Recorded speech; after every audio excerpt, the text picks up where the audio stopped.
The Thing on the Doorstep by H.P. Lovecraft. 1. It is true that I have sent 6 bullets through the head of my best friend, and yet I hope to show by this statement that I am not his murderer. At first, I shall be called a madman, madder than the man I shot in his cell at the Arkham sanitarium. Later, some of my readers will weigh each statement, correlate it with the known facts, and ask themselves how I could have believed otherwise than as I did after facing the evidence of that horror, that thing on the doorstep. Until then, I also saw nothing but madness in the wild tales I have acted on. Even now I ask myself whether I was misled, or whether I am not mad after all. I do not know. But others have strange things to tell of Edward and Asenath Derby, and even the stolid police are at their wits' end to account for the last terrible visit. They have tried weakly to concoct a theory of a ghastly jest or warning by discharged servants. Yet they know in their hearts that the truth is something infinitely more terrible and incredible.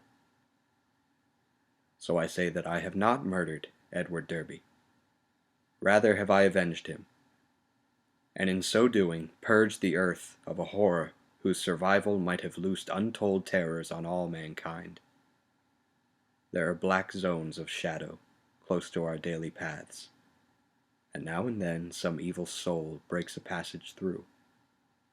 When that happens, the man who knows must strike before reckoning the consequences. I have known Edward Pickman Derby all his life. 8 years my junior, he was so precautious that we had much in common from the time he was 8 and I 16. He was the most phenomenal child scholar I have ever known, and at 7 was writing verse of a somber, fantastic, almost morbid cast, which astonished the tutors surrounding him. Perhaps his private education and coddled seclusion had something to do with his premature flowering. An only child, he had organic weaknesses which startled his doting parents, and caused them to keep him closely chained to their side. He was never allowed out without his nurse, and seldom had a chance to play unconstrainedly with other children. All this doubtless fostered a strange, secretive inner life in the boy, with imagination as his one avenue of freedom. At any rate, his juvenile learning was prodigious and bizarre, and his facile writings such as to captivate me despite my greater age. About that time I had leanings toward art of a somewhat grotesque cast, and I found in this younger child a rare kindred spirit. What lay behind our joint love of shadows and marvels was, no doubt, the ancient, mouldering, and subtly fearsome town in which we lived, witch-cursed, legend-haunted Arkham, whose huddled, sagging gambrel roofs and crumbling Georgian balustrades brood out the centuries beside the darkly muttering Miskatonic. As time went by, I turned to architecture and gave up my design of illustrating a book of Edward's demoniac poems. Yet our comradeship suffered no lessening.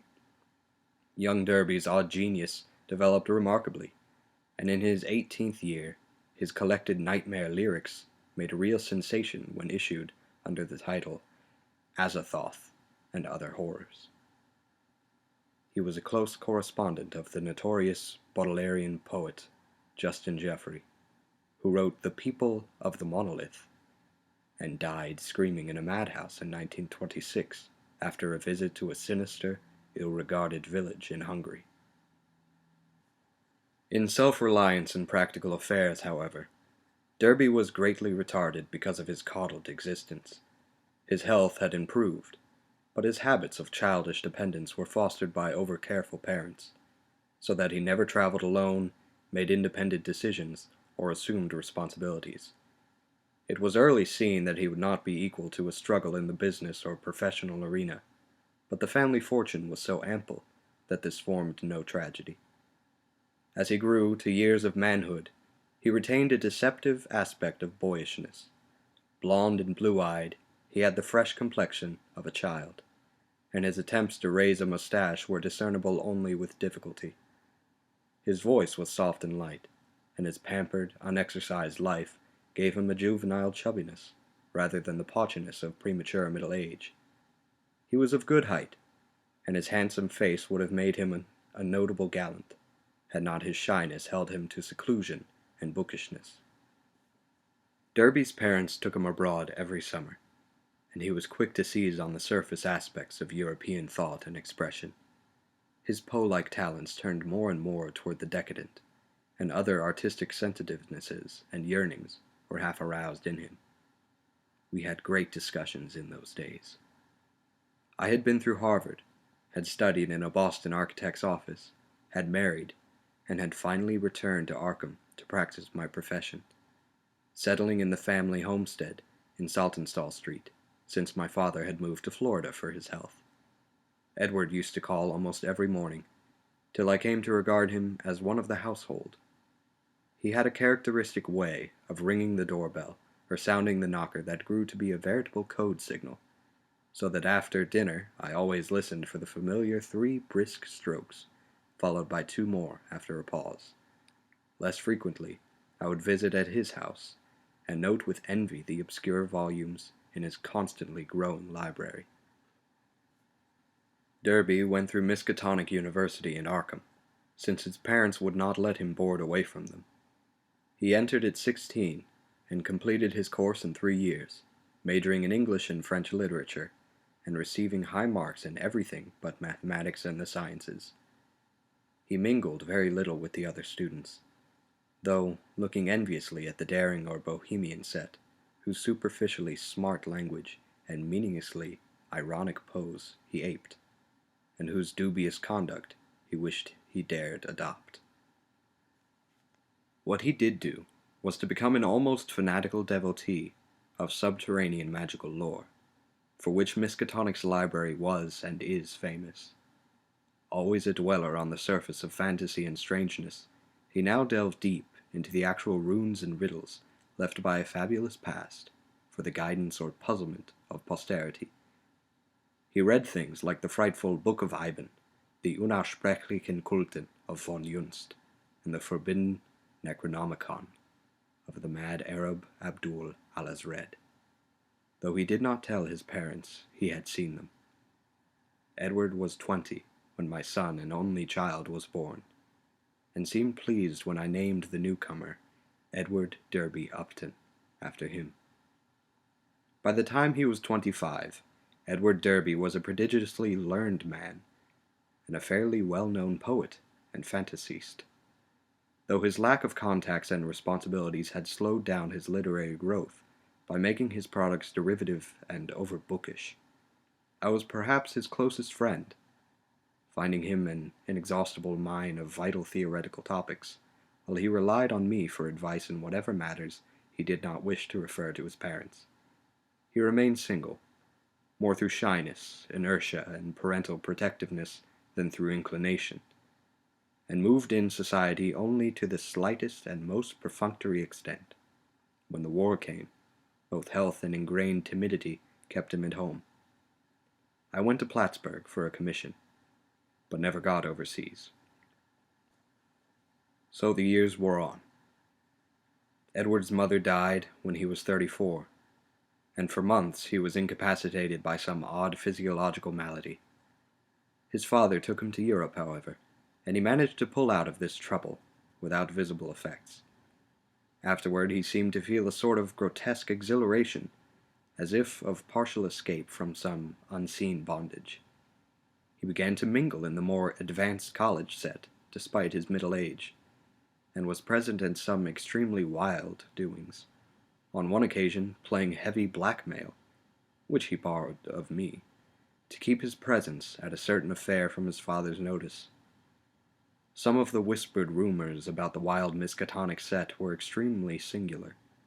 There was even talk of black magic, and of happenings utterly beyond credibility.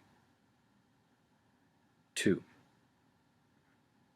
Edward was 38 when he met Asenath White, She was, I judge, about 23 at the time, and was taking a special course in medieval metaphysics at Miskatonic. The daughter of a friend of mine had met her before, in the hall school at Kingsport, and had been inclined to shun her because of her odd reputation. She was dark, smallish, and very good-looking, except for over-protuberant eyes, but something in her expression alienated extremely sensitive people. It was, however, largely her origin in conversation which caused average folk to avoid her. She was one of the Innsmouth waits, and dark legends have clustered for generations about crumbling, half-deserted Innsmouth and its people. There are tales of horrible bargains about the year 1850, and of a strange element not quite human in the ancient families of the run-down fishing port. Tales such as only old-time Yankees can devise and repeat with proper awesomeness. Asenath's case was aggravated by the fact that she was Ephraim Waite's daughter, the child of his old age by an unknown wife who always went veiled. Ephraim lived in a half-decayed mansion in Washington Street, Innsmouth, and those who had seen the place — Arkham folk avoid going to Innsmouth whenever they can — declared that the attic windows were always boarded, and that strange sounds sometimes floated from within as evening drew on. The old man was known to have been a prodigious magical student in his day, and legend averred that he could raise or quell storms at sea according to his whim. I had seen him once or twice in my youth, as he came to Arkham to consult forbidden tomes at the college library, and had hated his wolfish, saturnine face with its tangle of iron-gray beard. He had died insane, under rather queer circumstances, just before his daughter, by his will made a nominal ward of the principal, entered the hall school. But she had been his morbidly avid pupil, and looked fiendishly like him at times. The friend whose daughter had gone to school with Asenath Waite repeated many curious things when the news of Edward's acquaintance with her began to spread about. Asenath, it seemed, had posed as a kind of magician at school, and had really seemed able to accomplish some highly baffling marvels. She professed to be able to raise thunderstorms, though her seeming success was generally laid to some uncanny knack at prediction. All animals markedly disliked her, and she could make any dog howl by certain motions of her right hand. There were times when she displayed snatches of knowledge and language very singular and very shocking for a young girl, when she would frighten her schoolmates with leers and winks of inexplicable kind, and would seem to extract an obscene and zestful irony from her present situation. Most unusual, though, were the well-attested cases of her influence over other persons. She was, beyond question, a genuine hypnotist. By gazing peculiarly at fellow students, she would often give the latter a distinct feeling of exchanged personality, as if the subject were placed momentarily in the magician's body and able to stare half across the room at her real body, whose eyes blazed and protruded with an alien expression. Asenath often made wild claims about the nature of consciousness, and about its independence of the physical frame, or at least from the life processes of the physical frame. Her crowning rage, however, was that she was not a man, since she believed a male brain had certain unique and far-reaching cosmic powers. Given a man's brain, she declared, she could not only equal, but surpass her father in mastery of unknown forces. Edward met Asenath at a gathering of intelligentsia held in one of the students' rooms, and could talk of nothing else when he came to see me the next day. He had found her full of the interest and erudition which engrossed him most, and was in addition wildly taken with her appearance. I had never seen the young woman, and recalled casual references only faintly, but I knew who she was. It seemed rather regrettable that Derby should become so upheaved about her. But I said nothing to discourage him, since infatuation thrives on opposition. He was not, he said, mentioning her to his father. In the next few weeks I heard of very little but Asenath from young Derby. Others now remarked Edward's autumnal gallantry, though they agreed he did not look even nearly his actual age, or seem at all inappropriate as an escort for his bizarre divinity. He was only a trifle paunchy, despite his indolence and self-indulgence, and his face was absolutely without lines. Asenath, on the other hand, had the premature crow's feet, which come from the exercise of an intense will. About this time, Edward brought the girl to call on me, and I at once saw that his interest was by no means one-sided.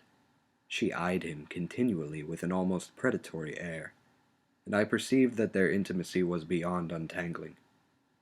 Soon afterward, I had a visit from old Mr. Derby, whom I had always admired and respected. He had heard the tales of his son's new friendship, and had wormed the whole truth out of the boy.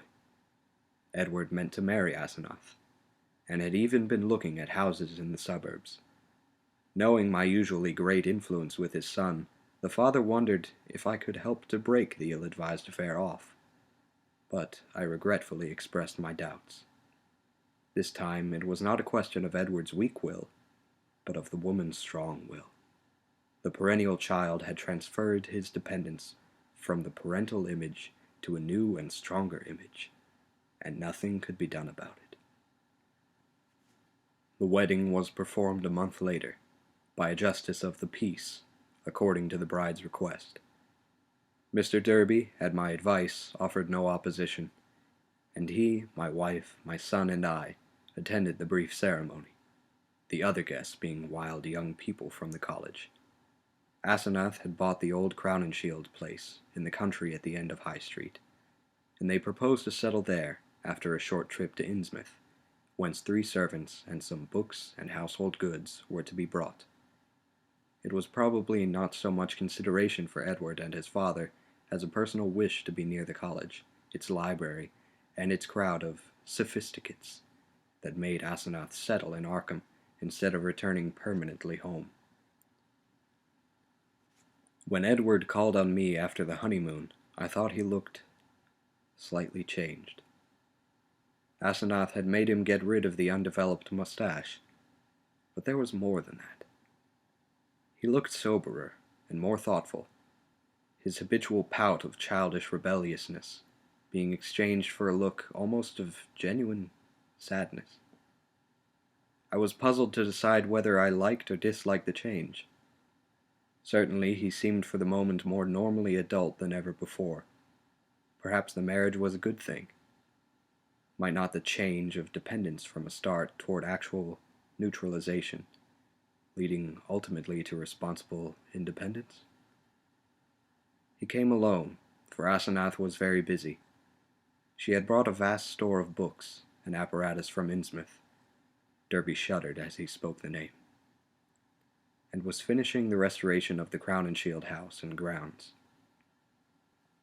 Her home in that town was a rather disquieting place, but certain objects in it had taught him some surprising things. He was progressing fast in esoteric lore now that he had Asenath's guidance. Some of the experiments she proposed were very daring and radical. He did not feel at liberty to describe them, but he had confidence in her powers and intentions. The 3 servants were very queer. An incredibly aged couple who had been with old Ephraim and referred occasionally to him and to Asenath's dead mother in a cryptic way, and a swarthy young wench who had marked anomalies of feature and seemed to exude a perpetual odor of fish. 3. For the next 2 years, I saw less and less of Derby. A fortnight would sometimes slip by without the familiar 3 and 2 strokes at the front door, and when he did call, or when, as happened with increasing infrequency, I called on him, he was very little disposed to converse on vital topics. He had become secretive about those occult studies which he used to describe and discuss so minutely, and preferred not to talk of his wife. She had aged tremendously since her marriage, till now, oddly enough, she seemed the elder of the 2.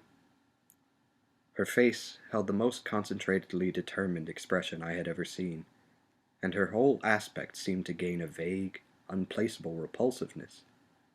My wife and son noticed it as much as I, and we all ceased gradually to call on her, for which Edward admitted in one of his boyishly tactless moments she was unmitigatedly grateful. Occasionally the Derbys would go on long trips, ostensibly to Europe, though Edward sometimes hinted at obscurer destinations.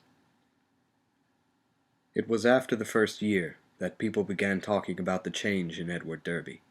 It was very casual talk, for the change was purely psychological, but it brought up some interesting points. Now and then, it seemed, Edward was observed to wear an expression and to do things wholly incompatible with his usual flabby nature.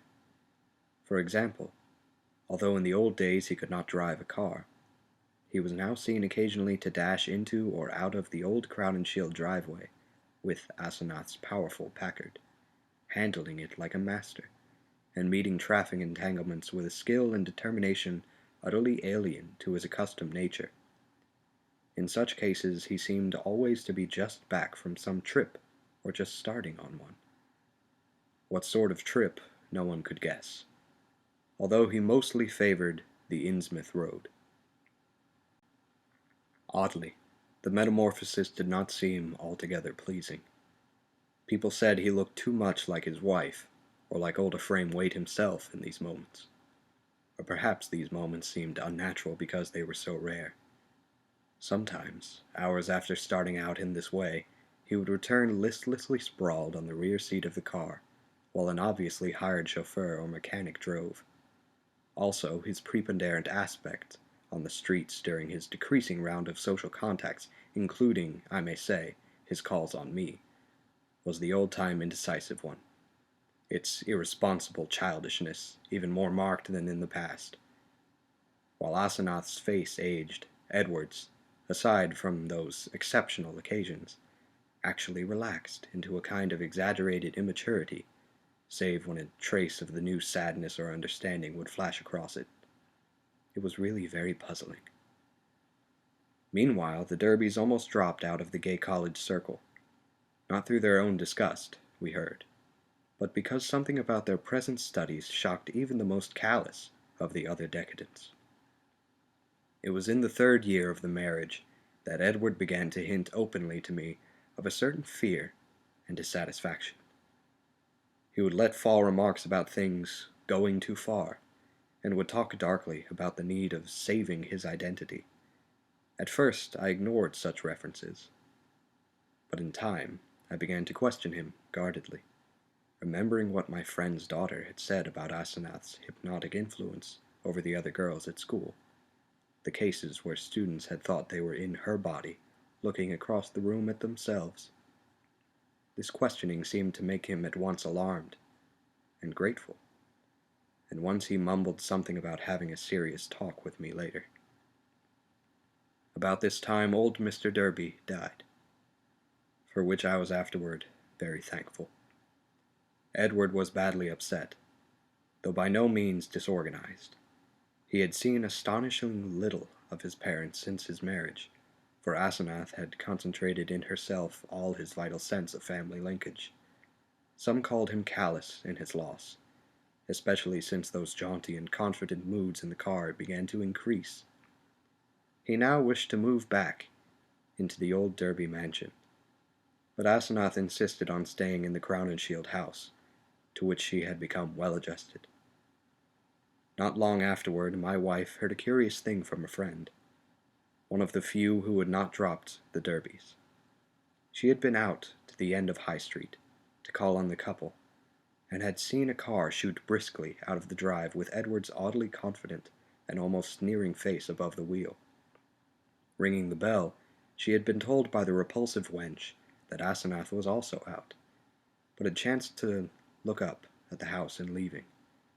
There, at one of Edward's library windows, she had glimpsed a hastily withdrawn face, a face whose expression of pain, defeat, and wistful hopelessness was poignant beyond description. It was, incredibly enough in view of its usual domineering cast, Asenath's. Yet the caller had vowed that in the instant the sad, muddled eyes of poor Edward were gazing out of it. Edward's calls now grew a trifle more frequent, and his hints occasionally became concrete. What he said was not to be believed, even in centuried and legend-haunted Arkham, but he threw out his dark lore with a sincerity and convincingness which made one fear for his sanity. He talked about terrible meetings in lonely places, of cyclopean ruins in the heart of the Maine woods, beneath which vast staircases lead down to abysses of nighted secrets, of complex angles that lead through invisible walls to other regions of space and time, and of hideous exchanges of personality that permitted explorations in remote and forbidden places, on other worlds, and in different space-time continua. He would now and then back up certain crazy hints by exhibiting objects which utterly nonplussed me, elusively colored and bafflingly textured objects like nothing ever heard of on Earth, whose insane curves and surfaces answered no conceivable purpose and followed no conceivable geometry. These things, he said, came from outside, and his wife knew how to get them. Sometimes, but always in frightened and ambiguous whispers, he would suggest things about old Ephraim Waite, whom he had seen occasionally at the college library in the old days. These adumbrations were never specific, but seemed to revolve around some especially horrible doubt as to whether the old wizard were really dead, in a spiritual as well as corporeal sense. At times, Derby would halt abruptly in his revelations, and I wondered whether Asenath could possibly have divined his speech at a distance, and cut him off through some unknown sort of telepathic mesmerism, some power of the kind she had displayed at school. Certainly, she suspected that he told me things, for as the weeks passed, she tried to stop his visits with words and glances of a most inexplicable potency. Only with difficulty could he get to see me, for although he would pretend to be going somewhere else, some invisible force would generally clog his motions or make him forget his destination for the time being. His visits usually came when Asenath was away in her own body, as he once oddly put it. She always found out later. The servants watched his goings and comings, but evidently she thought it inexpedient to do anything drastic. 4. Derby had been married more than 3 years on that August day when I got the telegram from Maine. I had not seen him for 2 months, but had heard he was away on business. Asenath was supposed to be with him, though watchful gossips declared there was someone upstairs in the house, behind the doubly curtained windows. They had watched the purchases made by the servants, and now the town marshal of Chesuncook had wired of the draggled madman who stumbled out of the woods with delirious ravings and screamed to me for protection. It was Edward, and he had been just able to recall his own name and my name and address. Chesuncook is close to the wildest, deepest, and least explored forest belt in Maine, and it took a whole day of feverish jolting through fantastic and forbidding scenery to get there in a car. I found Derby in a cell at the town farm, vacillating between frenzy and apathy. He knew me at once, and began pouring out a meaningless, half-incoherent torrent of words in my direction. "Damn, for God's sake, the pit of the Shoggoths, down the 6,000 steps, the abomination of abominations. I never would let her take me, and then I found myself there.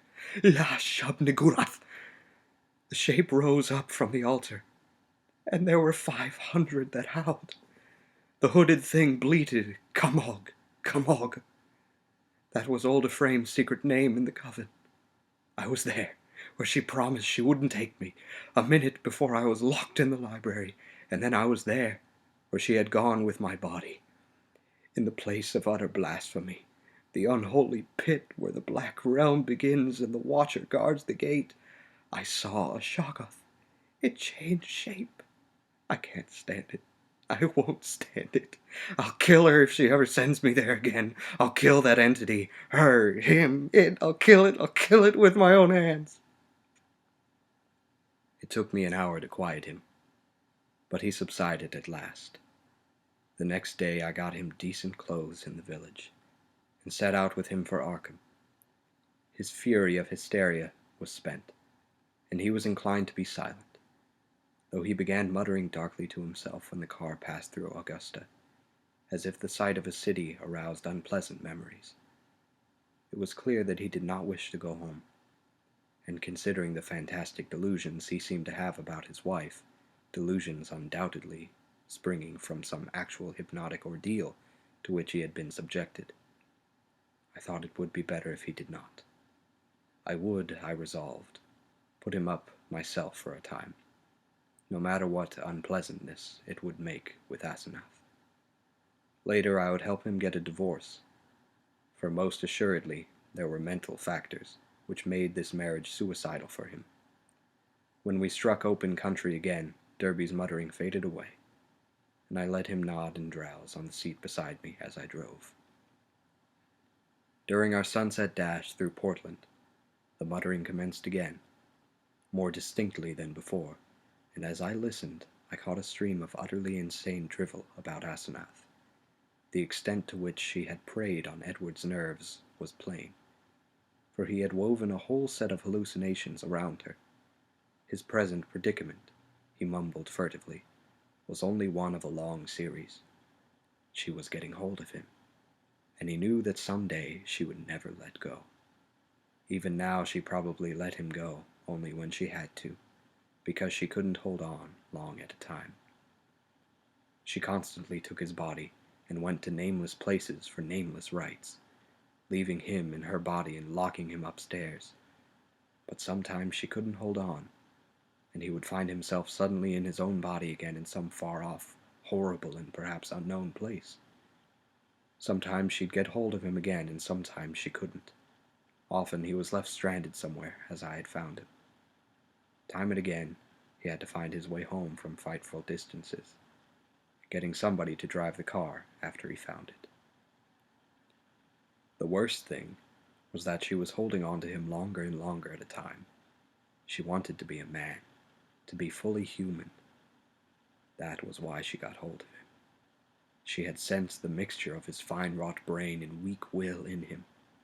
Some day she would crowd him out and disappear with his body, disappear to become a great magician like her father, and leave him marooned in that female shell that wasn't even quite human. Yes, he knew about the Innsmouth blood now.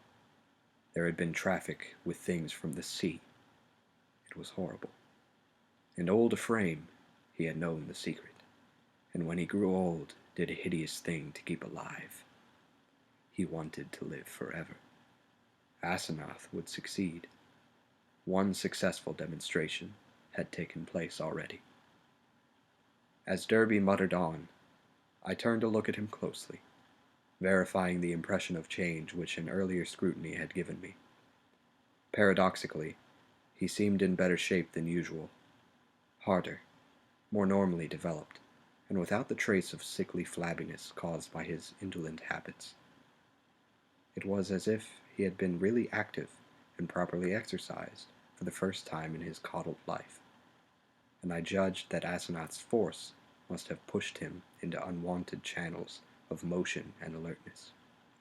But just now, his mind was in a pitiable state, for it was mumbling wild extravagances about his wife, about black magic, about old Ephraim, and about some revelation which would convince even me. He repeated names which I recognized from bygone browsings in forbidden volumes, and at times made me shudder with a certain thread of mythological consistency, of convincing coherence, which ran through his maundering. Again and again he would pause, as if to gather courage for some final and terrible disclosure. Dan, don't you remember him? The wild eyes and the unkempt beard that never turned white? He glared at me once, and I never forgot it. Now she glares that way, and I know why. He found it in the Necronomicon, the formula. I don't dare tell you the page yet, but when I do, you can read and understand. Then you will know what has engulfed me. Oh, On, on, on, body to body to body. He means never to die. The life glow. He knows how to break the link. It can flicker on a while even when the body is dead. I'll give you hints, and maybe you'll guess. Listen, Dan, do you know why my wife always takes such pains with that silly backhand writing? Have you ever seen a manuscript of older frames? Do you want to know why I shivered when I saw some hasty notes Asenath had jotted down? Asenath. Is there such a person? Why did they half think there was poison in old Ephraim's stomach? Why did the Gilmans whisper about the way he shrieked, like a frightened child, when he went mad and Asenath locked him up in the padded attic room where the other had been? Was it old Ephraim's soul that was locked in? Who locked in whom? Why had he been looking for months for someone with a fine mind and a weak will? Why did he curse that his daughter wasn't a son? Tell me, Daniel Upton, what devilish exchange was perpetrated in the house of horror where that blasphemous monster had his trusting, weak-willed, half-human child at his mercy? Didn't he make it permanent, as she'll do in the end with me? Tell me why that thing that calls itself Asenath writes differently when off guard, so that you can't tell its script from... Then the thing happened. Derby's voice was rising to a thin, treble scream as he raved, when suddenly it was shut off with an almost mechanical click. I thought of those other occasions at my home, when his confidences had abruptly ceased, when I had half fancied that some obscure telepathic wave of Asenath's mental force was intervening to keep him silent. This, though, was something altogether different, and I felt infinitely more horrible. The face beside me was twisted, almost unrecognizably for a moment, while through the whole body there passed a shivering motion, as if all the bones, organs, muscles, nerves, and glands were readjusting themselves to a radically different posture, set of stresses, and general personality. Just where the supreme horror lay, I could not for my life tell. Yet there swept over me such a swamping wave of sickness and repulsion, such a freezing, petrifying sense of utter alienage and abnormality, that my grasp of the wheel grew feeble and uncertain. The figure beside me seemed less like a lifelong friend than like some monstrous intrusion from outer space, some damnable, utterly accursed focus of unknown and malign cosmic forces. I had faltered only a moment, but before another moment was over my companion had seized the wheel and forced me to change places with him. The dusk was now very thick, and the lights of Portland far behind, so I could not see much of his face. The blaze of his eyes, though, was phenomenal, and I knew that he must now be in that queerly energized state, so unlike his usual self, which so many people had noticed. It seemed odd and incredible that listless Edward Derby, he who could never assert himself, and who had never learned to drive, should be ordering me about taking the wheel of my own car. Yet that was precisely what happened. He did not speak for some time, and in my inexplicable horror, I was glad he did not. In the lights of Bidford and Sacco, I saw his firmly set mouth, and shivered at the blaze of his eyes. The people were right. He did look damnably like his wife and like old Ephraim, when in these moods.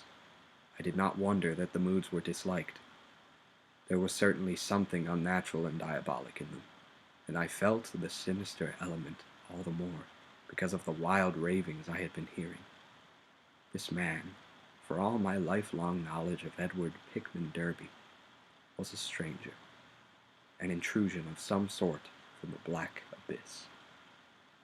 He did not speak until we were on a dark stretch of road, and when he did, his voice seemed utterly unfamiliar. It was deeper, firmer, and more decisive than I had ever known it to be, while its accent and pronunciation were altogether changed, though vaguely, remotely, and rather disturbingly recalled recalling something I could not quite place. There was, I thought, a trace of very profound and very genuine irony in the timbre. Not the flashy, meaninglessly jaunty pseudo-ironic of the callow sophisticate which Derby had habitually affected, but something grim, basic, pervasive, and potentially evil. I marveled at the self-possession so soon following the spell of panic-struck muttering. "I hope you'll forget my attack back there, Upton," he was saying. "You know what my nerves are, and I guess you can excuse such things. I'm enormously grateful, of course, for this lift home. And you must forget, too, any crazy things I may have been saying about my wife, and about things in general. That's what comes from overstudy in a field like mine. My philosophy is full of bizarre concepts, and when the mind gets worn out, it cooks up all sorts of imaginary concrete applications. I shall take a rest from now on. You probably won't see me for some time, and you needn't blame Asenath for it. The trip was a bit queer, but it's all really very simple. There are certain Indian relics in the North Woods, standing stones and all that, which means a good deal in folklore, and Asenath and I are following that stuff up. It was a hard search, so I seem to have gone off my head. I must send somebody for the car when I get home. A month's relaxation will put me back on my feet." I do not recall just what my own part of the conversation was, for the baffling alienage of my seatmate filled all my consciousness. With every moment my feeling of elusive cosmic horror increased, till at length I was in a virtual delirium of longing for the end of the drive. Derby did not offer to relinquish the wheel, and I was glad of the speed with which Portsmouth and Newburyport flashed by. At the junction, where the main highway runs inland and avoids Innsmouth, I was half afraid my driver would take the bleak shore road that goes through the damnable place. He did not, however, but darted rapidly past Rowley and Ipswich toward our destination. We reached Arkham before midnight, and found the lights still on at the old Crown and Shield house. Derby left the car with a hasty repetition of his thanks, and I drove home alone with a curious feeling of relief. It had been a terrible drive, all the more terrible because I could not tell why, and I did not regret Derby's forecast of a long absence from my company. 5. The next 2 months were full of rumors. People spoke of seeing Derby more and more in his new, energized state, and Asenath was scarcely ever in to her few callers. I had only one visit from Edward, when he called briefly in Asenath's car, duly reclaimed from wherever he had left it in Maine, to get some books he had lent me. He was in his new state, and paused only long enough for some evasively polite remarks. It was plain that he had nothing to discuss with me when in his condition, and I noticed that he did not even trouble to give the old 3 and 2 signal when ringing the doorbell. As on that evening in the car, I felt a faint, infinitely deep horror which I could not explain, so that his swift departure was a prodigious relief. In mid-September, Derby was away for a week, and some of the decadent college set talked knowingly of the matter, hinting at a meeting with the notorious cult leader, lately expelled from England, who had established headquarters in New York. For my part, I could not get that strange ride from Maine out of my head. The transformation I had witnessed had affected me profoundly, and I caught myself again and again trying to account for the thing, and for the extreme horror it had inspired in me. But the oddest rumors were those about the sobbing in the old Crown and Shield house. The voice seemed to be a woman's, and some of the younger people thought it sounded like Asenath's.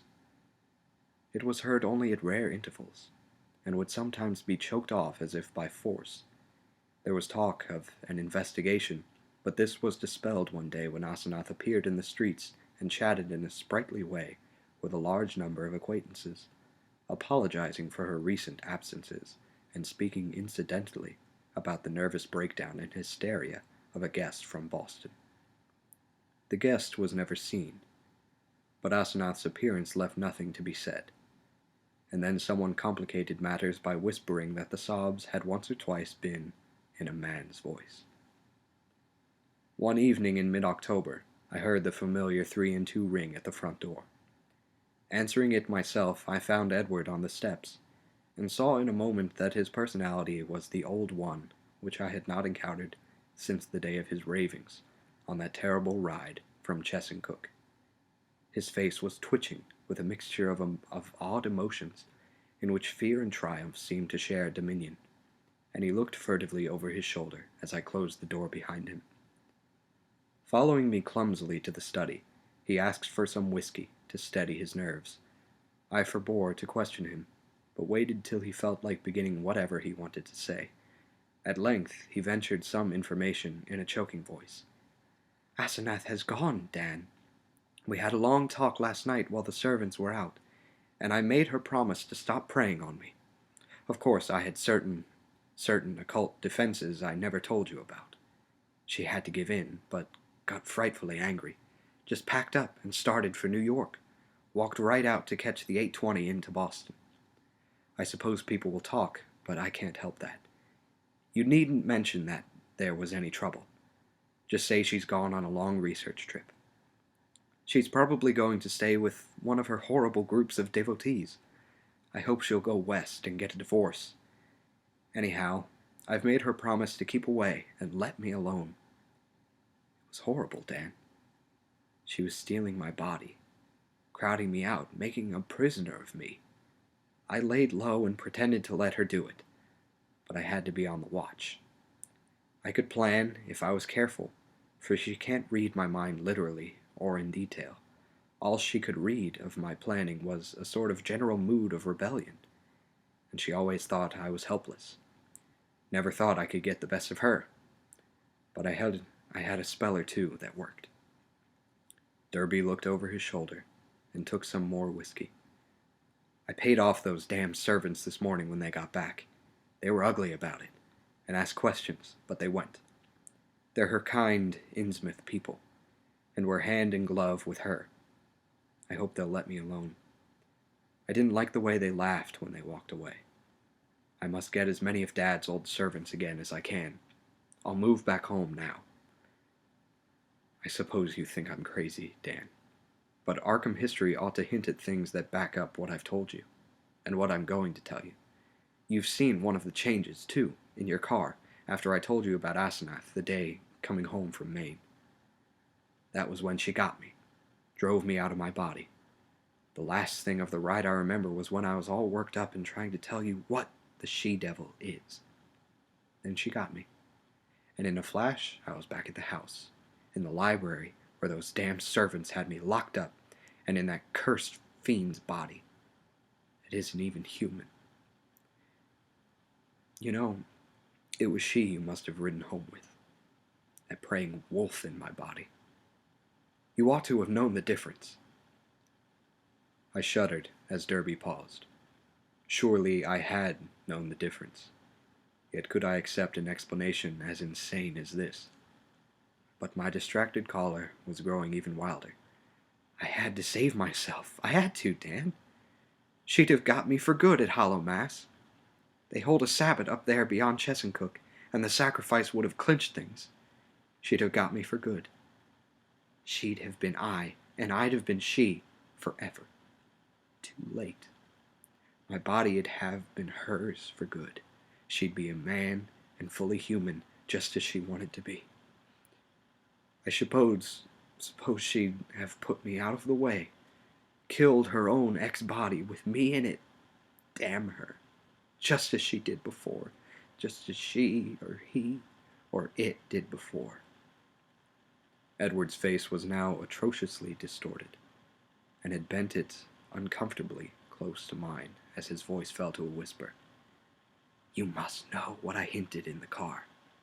That she isn't Asenath at all, but really old Ephraim himself. I suspected it a year and a half ago, but I know it now. Her handwriting shows it when she's off guard. Sometimes she jots down a note in writing that's just like her father's manuscripts, stroke for stroke. And sometimes she says things that nobody but an old man like Ephraim could say. He changed forms with her when he felt death coming. She was the only one he could find with the right kind of brain and a weak enough will. He got her body permanently, just as she almost got mine, and then poisoned the old body he'd put her into. Haven't you seen old Ephraim's soul glaring out of that she-devil's eyes dozens of times, and out of mine when she had control of my body? The whisper was panting, and paused for breath. I said nothing, and when he resumed, his voice was nearer normal. This, I reflected, was a case for the asylum. But I would not be the one to send him there. Perhaps time and freedom from Asenath would do its work. I could see that he would never wish to dabble in morbid occultism again. I'll tell you more later. I must have a long rest now. I'll tell you something of the forbidden horrors she led me into. Something of the age-old horrors that even now are festering in and out-of-the-way corners with a few monstrous priests to keep them alive. Some people know things about the universe that nobody ought to know, and can do things that nobody ought to be able to do. I've been in it, up to my neck. But that's the end. Today I'd burn that damned Necronomicon and all the rest if I were librarian at Miskatonic. But she can't get me now. I must get out of that accursed house as soon as I can, and settle down at home. You'll help me, I know, if I need help. Those devilish servants, you know, and if people should get too inquisitive about Asenath. You see, I can't give them her address. Then there are certain groups of searchers, certain cults, you know, that might misunderstand our breaking up. Some of them have damnably curious ideas and methods. I know you'll stand by me if anything happens, even if I have to tell you a lot that will shock you.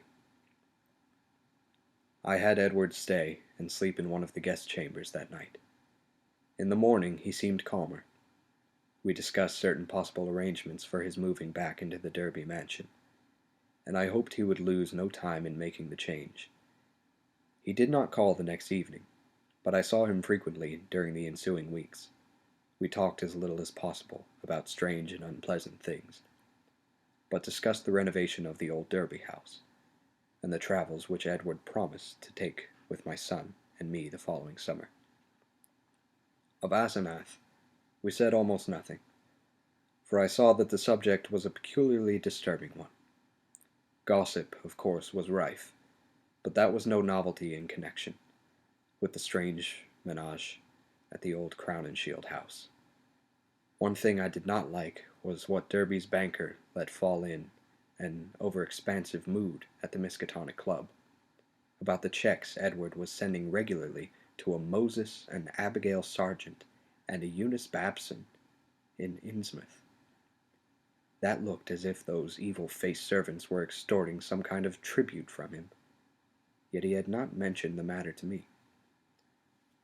I wished that the summer and my son's Harvard vacation would come, so that we could get Edward to Europe. He was not, I soon saw, mending as rapidly as I had hoped he would, for there was something a bit hysterical in his occasional exhilaration, while his moods of fright and depression were altogether too frequent. The old Derby house was ready by December, yet Edward constantly put off moving. Though he hated and seemed to fear the Crown and Shield place, he was at the same time queerly enslaved by it. He could not seem to begin dismantling things, and invented every kind of excuse to postpone action. When I pointed this out to him, he appeared unaccountably frightened. His father's old butler, who was there with other reacquired family servants, told me one day that Edward's occasional prowlings about the house, and especially down cellar, looked odd and unwholesome to him. I wondered if Asenath had been writing disturbing letters, but the butler said there was no mail which could have come from her. 6. It was about Christmas that Derby broke down one evening while calling on me. I was steering the conversation toward next summer's travels, when he suddenly shrieked and leapt from his chair, with a look of shocking, uncontrollable fright, a cosmic panic and loathing such as only the nether gulfs of nightmare could bring to any sane mind.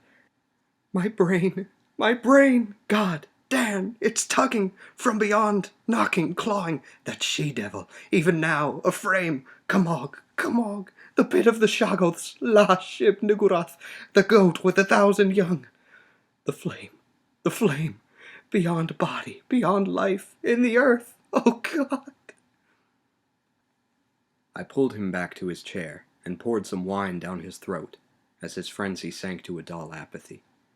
He did not resist, but kept his lips moving as if talking to himself. Presently I realized that he was trying to talk to me, and bent my ear to his mouth to catch the feeble words. Again. Again. She's trying. I might have known. Nothing can stop that force. Not distance, nor magic, nor death. It comes and comes, mostly in the night. I can't leave. It's horrible. Oh, God, Dan, if you only knew, as I do, just how horrible it is. When he had slumped down into a stupor, I propped him with pillows and let normal sleep overtake him. I did not call a doctor, for I knew what would be said of his sanity, and wished to give nature a chance if I possibly could. He waked at midnight, and I put him to bed upstairs, but he was gone by morning. He had let himself quietly out of the house, and his butler, when called on the wire, said he was at home, pacing restlessly about the library. Edward went to pieces rapidly after that. He did not call again, but I went daily to see him. He would always be sitting in his library, staring at nothing, and having an air of abnormal listening. Sometimes he talked rationally, but always on trivial topics. Any mention of his trouble, of future plans, or of Asenath would send him into a frenzy. His butler said he had frightful seizures at night, during which he might eventually do himself harm. I had a long talk with his doctor, banker, and lawyer, and finally took the physician with 2 specialist colleagues to visit him. The spasms that resulted from the first questions were violent and pitiable, and that evening a closed car took his poor struggling body to the Arkham sanitarium. I was made his guardian and called on him twice weekly, almost weeping to hear his wild shrieks, awesome whispers, and dreadful, droning repetitions of such phrases as, "I had to do it. I had to do it. It'll get me. It'll get me. Down there in the dark. Mother, Mother, Dan, save me. Save me." How much hope of recovery there was, no one could say. But I tried my best to be optimistic. Edward must have a home if he emerged, so I transferred his servants to the Derby mansion, which would surely be his sane choice.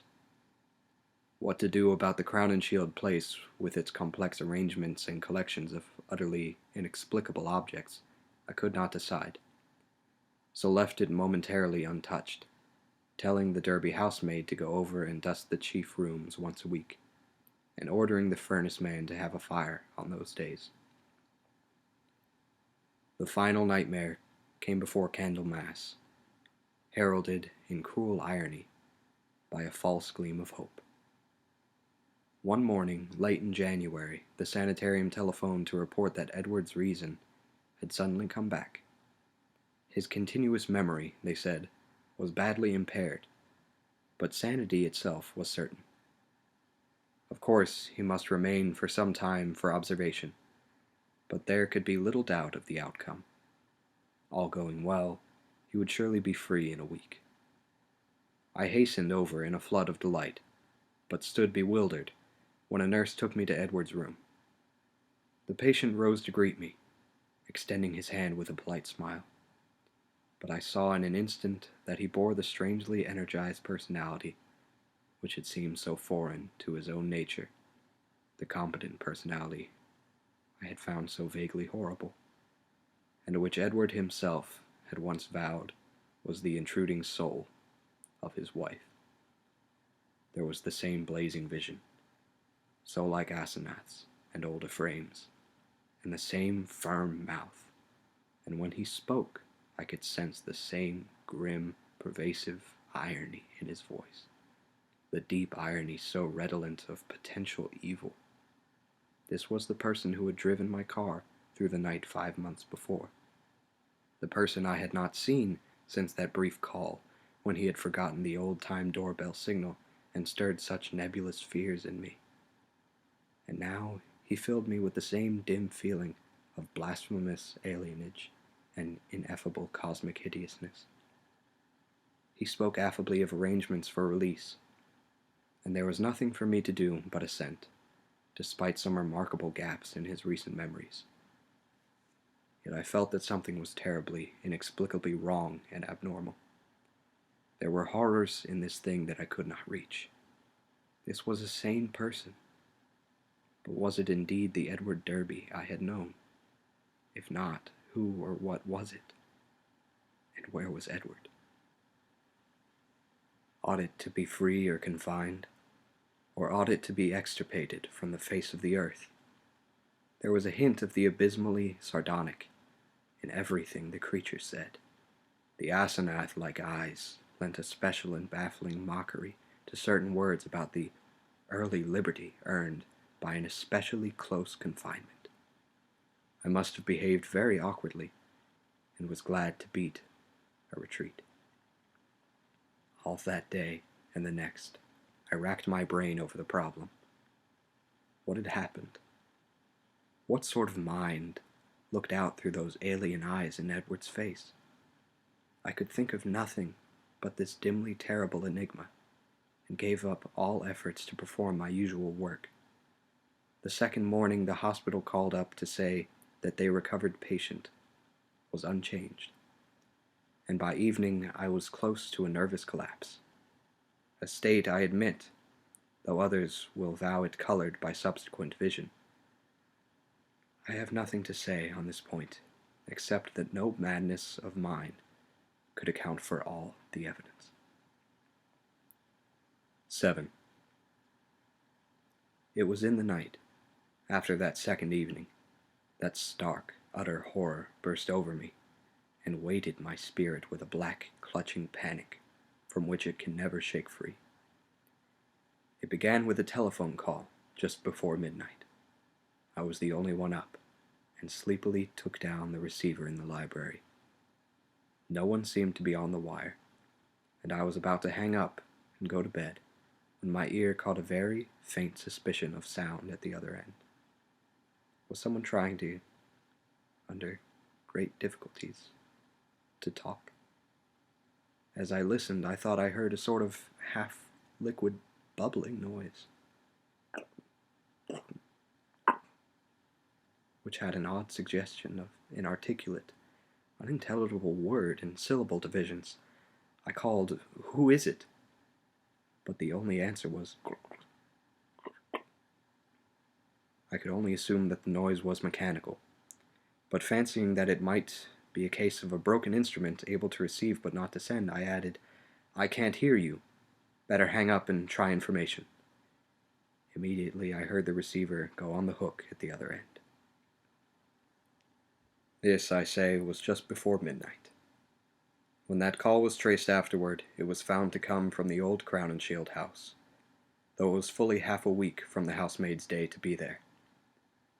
I shall only hint what was found at that house. The upheaval in a remote cellar storeroom, the tracks, the dirt, the hastily rifled wardrobe, the baffling marks on the telephone, the clumsily used stationery, and the detestable stench lingering over everything. The police, poor fools, have their smug little theories and are still searching for those sinister discharged servants who have dropped out of sight amidst the present furor.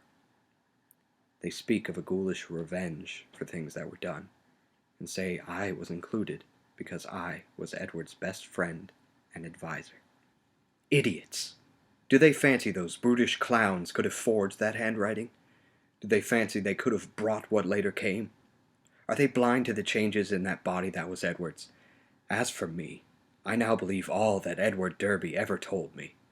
There are horrors beyond life's edge that we do not suspect, and once in a while man's evil prying calls them just within our range. A frame. Asenath. That devil called them in, and they engulfed Edward as they are engulfing me. Can I be sure that I am safe? Those powers survived the life of the physical form. The next day, in the afternoon, when I pulled out of my prostration and was able to walk and talk coherently, I went to the madhouse and shot him dead for Edward's and the world's sake. But can I be sure till he is cremated? They are keeping the body for some silly autopsies by different doctors. But I say he must be cremated. He must be cremated. He who was not Edward Derby when I shot him.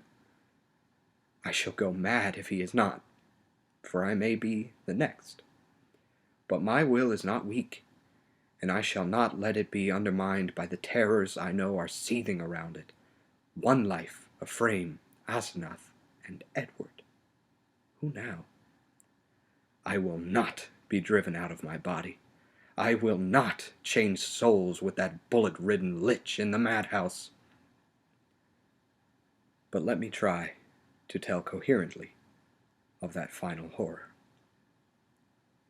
I will not speak of what the police persistently ignored, the tales of that dwarfed, grotesque, malodorous thing met by at least 3 wayfarers in High Street just before 2 o'clock, and the nature of the single footprints in certain places.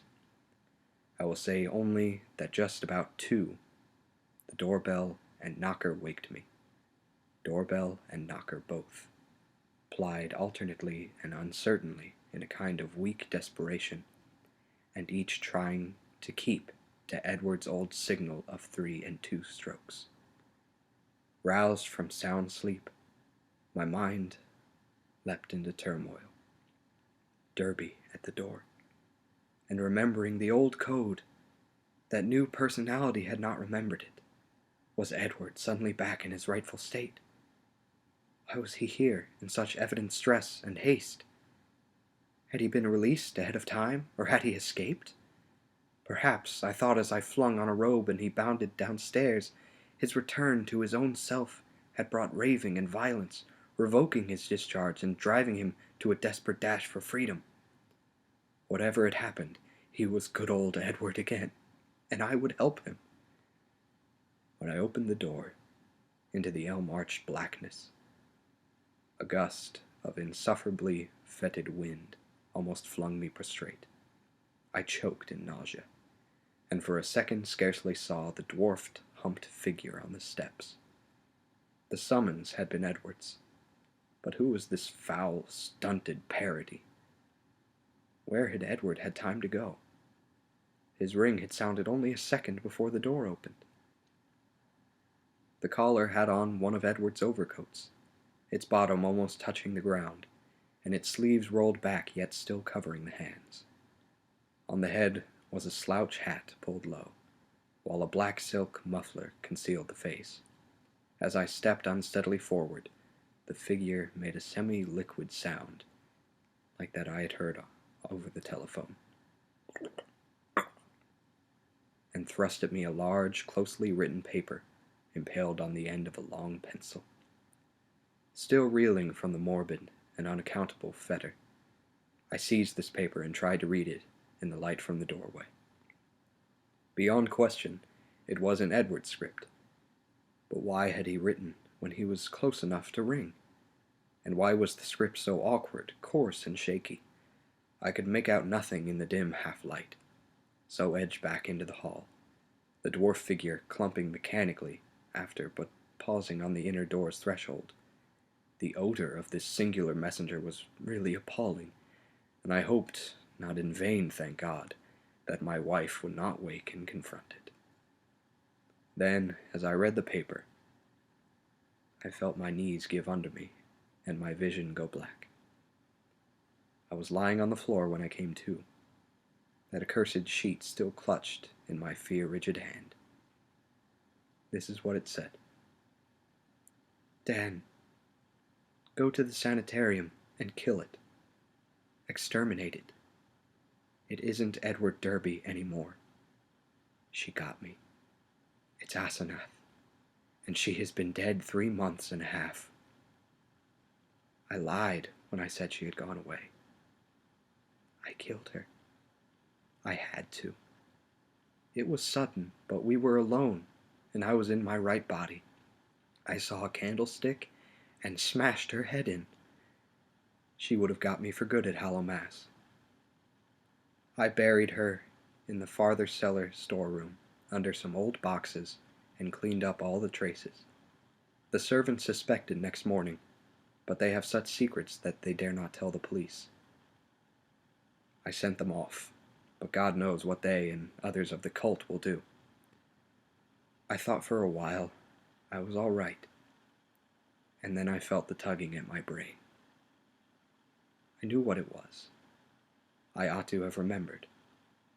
A soul like hers, or a frame's, is half detached, and keeps right on after death as long as the body lasts.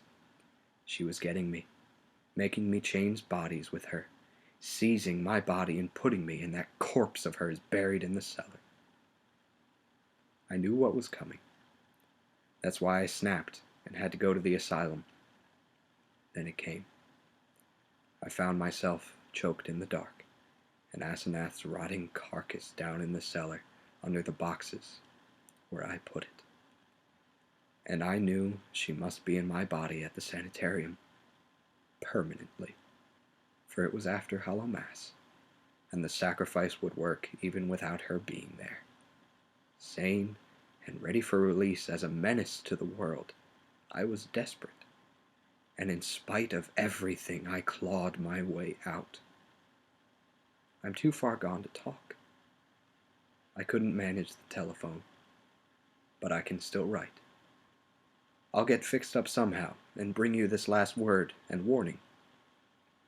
Kill that fiend if you value the peace and comfort of the world. See that it is cremated. If you don't, it will live on and on, body to body, forever, and I can't tell you what it will do. Keep clear of the black magic, Dan. It's the devil's business. Goodbye. You've been a great friend. Tell the police whatever they'll believe, and I'm damnably sorry to drag all this on you. I'll be at peace before long.